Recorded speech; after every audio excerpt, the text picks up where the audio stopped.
ஆன்மீக நேயர்களே அனைவருக்கும் வணக்கம். நேயர்களே, இன்றைக்கி நம்மளுடைய பதிவில் என்ன பார்க்க போகிறோம் அப்படின்னா, பழனி தண்டாயுதபாணி கோவிலுக்கு பார்த்திங்களா, நாளுக்கு நாள் பக்தர்கள் கூட்டமானது அதிகரித்து கொண்டே இருக்குங்க. இப்போ பார்த்திங்களா, தை மாதம் அப்படிங்கிறதுனால பழனி யாத்திரை பார்த்திங்களா நிறைய பேர் நடைப்பயணமாக போயிட்டுருக்காங்க. பழனி தண்டாயுதபாணி சுவாமி கோவிலில் பிப்ரவரி 2026 படி பக்தர்கள் கூட்டமானது அதிகமாக இருக்கிறதுனால தரிசனத்திற்கு சுமார் 2 to 3 மணி நேரம் வரைக்குமே காத்திருக்க வேண்டிய ஒரு சூழலானது இருக்கு. மலைக்கோவில் அதிகாலை 4 மணி முதல் இரவு 8 மணி வரைக்குமே திறந்திருக்குங்க. சிறப்பு தரிசனத்திற்கு ஆன்லைன் முன்பதிவு வசதியுமே இங்கு கிடைக்கிறது. மேலுமே இந்த 2026 நிலவரப்படி சாமி தரிசனம் செய்ய ஒரு 2 to 3 மணி நேரம் காத்திருக்க வேண்டிய ஒரு பக்தர்கள் காத்திருக்க வேண்டிய ஒரு சூழலானது இருக்குது. அது மட்டும் இல்லாமல் இந்த ஆண்டுக்கான சிறப்பு தரிசனம், பூஜை மற்றும் அபிஷேகங்களுக்கு அதிகாரப்பூர்வ ஆன்லைன் முன்பதிவு வசதியானது ஏற்பாடுமே செஞ்சுருக்காங்க. 6 கால பூஜையின் போதும் பஞ்சாமிர்த அபிஷேகமானது செய்யப்படுவாங்க. மேலுமே சாயரட்சை பூசையில் 1000 பக்தர்களுக்கு பிரசாதமானது கொடுக்குறாங்க. இந்த பழனிமலை முருகன் கோவிலோட சிறப்புகளையும் இந்த ஆலயத்தில் ரொம்ப சிறப்பாக இருக்கக்கூடிய முக்கியமான விஷயங்களையும் குறித்தான் இந்த பதிவில் நம்ம பார்க்க போகிறோம். வீடியோ பார்த்திங்கன்னா உங்களுக்கு ரொம்ப யூஸ்ஃபுல்லாக இருக்கும். வீடியோவை ஸ்கிப் பண்ணாமல் முழுமையாக பாருங்கள். வீடியோ பிடிச்சிருந்தா லைக் பண்ணுங்கள், கமெண்ட் பண்ணுங்கள், ஷேர் பண்ணுங்கள். மேலுமே தீராத பிரச்சனைகள் எல்லாமே தீர வேணும் அப்படின்னு நினைக்கிறவங்க இந்த முறையில் நீங்கள் பழனிக்கு சென்று பாருங்கள். நிச்சயம் உங்களுடைய வாழ்க்கையில் நல்ல ஒரு மாற்றம் இருக்கும். மேலுமே இந்த தினமுமே தங்கத்தேர் வழிபாடானது நடக்குங்க. தினமுமே மாலை 7 மணிக்கு தங்கத்தேர் புறப்பாடானது நடைபெறும். தண்டாயுதபாணி சிலைக்கு இடது பக்கம் இருக்கக்கூடிய மரகத லிங்கத்தை தரிசிக்க வலது பக்கம் சென்று தீபம் காட்டினால் மட்டுமே அதை நம்மளால் பார்க்க முடியும். மேலுமே இந்த ஆலயத்தில் இருக்கக்கூடிய அற்புதமான பலரும் அறியாத பல சுவாரஸ்யமான விஷயங்களை தான் நம்ம இந்த ஆன்மீகம் சார்ந்த பதிவில் பார்க்க போகிறோம். வாங்க வீடியோக்குள்ளே போகலாம்.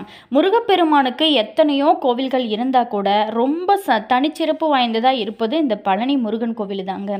தமிழ் கடவுளான இவருக்கான கேரளாவிலிருந்தோ உலகினோட பல பகுதியிலிருந்தோ ஏராளமான பக்தர்கள் பழனிக்கு நடைப்பயணமாக வராங்க. முருகப்பெருமானை இங்கு மட்டுமே ஆண்டிக்கோலத்தில் காண முடியும். இங்கே இருக்கக்கூடிய முருகனுக்குள்ள நவகிரகங்கள் அனைத்துமே அடக்கம். அப்படிங்கிறதுனால தான் இங்கு வந்து வழிபட்டாலே நவகிரக தோஷங்களானது முழுமையாக நீங்கிவிடும். சித்தர்கள் பல பேருமே வாழும் மலையாகவும் குழந்தை வடிவில் முருகன் காட்சி தரும் ஒரு அற்புதமான இடமாகவும் இருக்கக்கூடியதுதான் பழனிமலை. பல்வேறான அதிசயங்களையும் அற்புதங்களையும் கொண்டதாக அருணகிரிநாதர் உள்ளிட்ட பல பேருமே இந்த ஆலயத்தை பற்றி புகழ்ந்து பாடியிருக்காங்க. வாழ்க்கையை மாற்றித்தரும் ஒரு வல்லமை படைத்து தான் இந்த பழனி முருகன் ஆண்டவன். மேலுமே கொங்கு நாட்டு வியாபாரிகள் பல பேருக்கும் முதலாளியாகவும் பங்குதாரராகவும் இருந்து வருகிறாருங்க. மேலுமே முருகப்பெருமானோட 6 படை வீடுகளில் இந்த 3ஆம் படை வீடான பழனி தண்டாயுதபாணி கோவிலானது ரொம்ப ரொம்ப புகழ் பெற்றதுங்க. இந்த கோவிலில் தினமுமே ஆயிரக்கணக்கான பக்தர்கள் வந்து வழிபட்டு போகிறாங்க. பழனி முருகன் கோவில் பற்றி பலருக்கும் தெரியாத சில விஷயங்களை நம்ம விரிவாக தெரிந்து கொள்வோம். இங்கே இருக்கக்கூடிய முருகப்பெருமான ஆண்டிக்கோலம் மற்றும் ராஜ அலங்காரம் என எந்த திருக்கோலத்தில் தரிசனம் செஞ்சாலுமே ரொம்ப ரொம்ப நல்லது தாங்க. இருந்தால் கூட ஒவ்வொரு அலங்காரமே ஒரு குறிப்பிட்ட பிரச்சனையை தீர்க்கக்கூடியதாக இருக்குது. அப்படி பழனி முருகனை எந்த திருக்கோலத்தில் தரிசனம் செஞ்சால் என்னென்ன பிரச்சனைகள் தீரும், மேலுமே யாரெல்லாம் இந்த ஆண்டிக்கோலத்தை தரிசிக்கணும், யாரெல்லாம் ராஜ அலங்காரத்தை தரிசிக்கணும் அப்படிங்கிறதை பற்றி நம்ம பார்க்க போகிறோம். பழனி முருகன் அபிஷேகமானது முருகப்பெருமானுக்கு மூல விக்கிரகத்திற்கு தினமுமே 4 விதமான பொருட்கள் மட்டும்தாங்க அபிஷேகத்திற்கு பயன்படுத்துவாங்க. அது பார்த்திங்களா, நல்லெண்ணெய், பஞ்சாமிர்தம், சந்தனம், விபூதி. மார்கழி மாதத்தில் மட்டும் பன்னீரை உபயோகப்படுத்துவாங்க. இதில் சந்தனம், பன்னீர் தவிர மற்றவை எல்லாமே தண்டாயுதபாணியோட சிரசில் வைத்து உடனடியாக அகற்றப்படுவாங்க. அதாவது அடி முதல் முடி வரைக்குமே அபிஷேகம் அப்படிங்கிற முழு அபிஷேகம் சந்தனமும் பன்னீர் மட்டும்தாங்க. இதில் சிரசு விபூதி அப்படிங்கிறது போகர் சித்தர் உத்தரவால் பக்தர்களுக்கு வழங்கப்படுகிற ஒரு அற்புதமான பிரசாதம். இது கிடைப்பது ரொம்ப ரொம்ப புண்ணியம். மேலுமே இந்த பிரசாதத்தை நம்ம நம்ம சாப்பிட்டோம் அப்படின்னா நம்மளுடைய உடலில் தீராத பிரச்சனைகள் இருந்தால் கூட அது நிச்சயமாக தீர்ந்துவிடும். மேலுமே ஒரு நாளைக்கு தண்டாயுதபாணிக்கு 6 முறை அபிஷேகம் அலங்காரமானது செய்யப்படுவாங்க. இது 5 முதல் 7 நிமிடத்திற்குள்ளே முடிந்து விடுங்க. அபிஷேகம் முடிச்சுட்டு அலங்காரம் செஞ்சுட்டாங்க அப்படின்னா அதுக்கப்புறம் அடுத்த அபிஷேகம் நடக்கும் வரைக்குமே மாலை சாற்றுவதோ அல்லது பூக்களால் அர்ச்சனை செய்கிறதோ கிடையாது. இரவில் முருகரோட மார்பில் வட்ட வடிவில் சந்தன காப்பானது சாத்தப்படுவாங்க. விக்கிரகத்தோட புருவங்களுக்கு இடையில் ஒரு பொட்டு அளவுக்கு சந்தனம் வைக்கப்படும். முந்தைய காலத்தில் பார்த்திங்களா சந்தன காப்பை முகத்திலுமே சாத்தி கொண்டிருந்தாங்க. பின்னால் இந்த முறையானது மாற்றப்பட்டது. தண்டாயுதபாணி விக்கிரகம் பார்த்திங்களா நவபாஷணத்தால் செய்யப்பட்டது அப்படிங்கிறதுனால தான் எப்போதுமே ரொம்ப சூடாக இருக்குமா. அதனால் இரவு முழுவதுமே அந்த விக்கிரகத்திலிருந்து நீரானது வெளிப்படும். இந்த நீரை அபிஷேக தீர்த்தத்தோடு கலந்து காலையில் அபிஷேகம் நடக்கும்போது அங்கே இருக்கக்கூடிய பக்தர்களுக்கு பிரசாதமாக கொடுப்பாங்களாம். தண்டாயுதபாணி சிலையை சுற்றி எப்போதுமே ஒரு வித சுகந்த மனமானது பரவி இருக்குங்க. தண்டாயுதபாணி சிலைக்கு இடது பக்கத்தில் ஒரு சின்ன மரகத லிங்கமானது இருக்கும். இது பார்த்திங்களா தீப ஒளி இல்லாமல் பார்க்கவே முடியாது, தரிசிக்கவும் முடியாது. பழனியில் 2 மரகத லிங்கம் இருக்குங்க. ஒன்று முருகர் சன்னதியில், இன்னொன்று பார்த்திங்களா போகர் சமாதியின் மேலே இருக்குதாக சொல்ல வராங்க. இந்த 2ஐயுமே போகர் பூஜை செஞ்சதாக ஒரு தகவலுமே சொல்லியிருக்காங்க. மேலுமே நம்ம விஷயத்துக்கு வருங்க, முருகனை எந்த அலங்காரத்தில் தரிசிப்பது ரொம்ப ரொம்ப சிறப்பு, மேலுமே யார் யாரெல்லாம் எந்த தரிசனத்தை நம்ம தரிசிப்பது ரொம்ப நல்லது. தண்டாயுதபாணி சிலையை ராஜ அலங்காரத்தில் தரிசிக்க வேணுமா அல்லது ஆண்டிக்கோலத்தில் தரிசிக்க வேணுமா அப்படிங்கிறது பல பேருக்குமே டவுட் இருக்கும். எது சிறந்தது அப்படிங்கிற சந்தேகமே கூட பல காலமாகவே பக்தர்களுக்கு இருந்து வரும். பலருமே ஆண்டிக்கோலத்தில் முருகனை தரிசிக்கக்கூடாது அப்படின்னு சொல்கிறதையும் நம்ம கேள்விப்பட்டிருப்போம். இது முற்றிலுமே தவறான ஒரு விஷயங்க. பழனி முருகனை ஆண்டிக்கோலத்தில் தரிசிப்பதற்கும் அளவில்லாத பல சிறப்புகள் இருக்குது. முற்றும் துறந்த தவநிலை, அதாவது அலங்காரம் இல்லாமல் ஆண்டிக்கோலத்தில் பார்க்கும்போது நமக்குள்ள ஒரு மெய்ஞானமானது ஏற்படுமா. முற்றும் துறந்தவர்கள், குடும்பத்தில் பல நிலைகளை கடந்தவங்க, இவங்க எல்லாமே இந்த ஆண்டிக்கோலத்தை விரும்பி பார்க்கறது ரொம்ப ரொம்ப நல்லது. அதே மாதிரி ஜோதிடப்படி பார்க்கும்போது செவ்வாய் கிரக அதிபதியாக முருகப்பெருமான் இருக்கிறாரு. அதிலும் பழனி முருகன் ஞானக்காரனாக விளங்குபவர். அதனால தான் செவ்வாயோட குருவும் கலக்கிறாருங்க. வீரம் தைரியம் இதற்கு எல்லாமே உரிய கிரகம் தான் செவ்வாய். வீரமோ தைரியமோ இருந்ததுனால தான் எல்லாற்றையுமே உதறி தள்ளிவிட்டு அவர் இங்கு நிற்க முடிந்தது. ஆனால் நின்ற உடனேயே அங்கு குரு வந்து விடுகிறாருங்க. செவ்வாயாக வீர வேஷத்தோடு கிளம்பி குருவாக நிற்கிறாரு. அதனால தான் செவ்வாய் மற்றும் குருவோட அருள் பெற வேணும் அப்படின்னு நினைக்கிறவங்க பழனி முருகனை நீங்கள் தொடர்ந்து வழிபடலாம். மேலுமே எந்த கோலத்தில் தரிசித்தால் என்ன பலன்கள் கிடைக்கும், வழக்குகள்லாம் நடக்கிறது, தீராத நோய்கள் எல்லாம் இருக்குது அப்படிங்கிற போன்ற பிரச்சனைகளுக்கு எல்லாமே அலங்காரம் இல்லாத முருகனை வழங்குறது ரொம்ப ரொம்ப நல்லது. அதே மாதிரி மனக்குழப்பம் அடைந்திருக்கிறாங்களோ அவங்களையுமே இந்த ஆண்டிக்கோள முருகனை வழிபட சொல்லலாம்.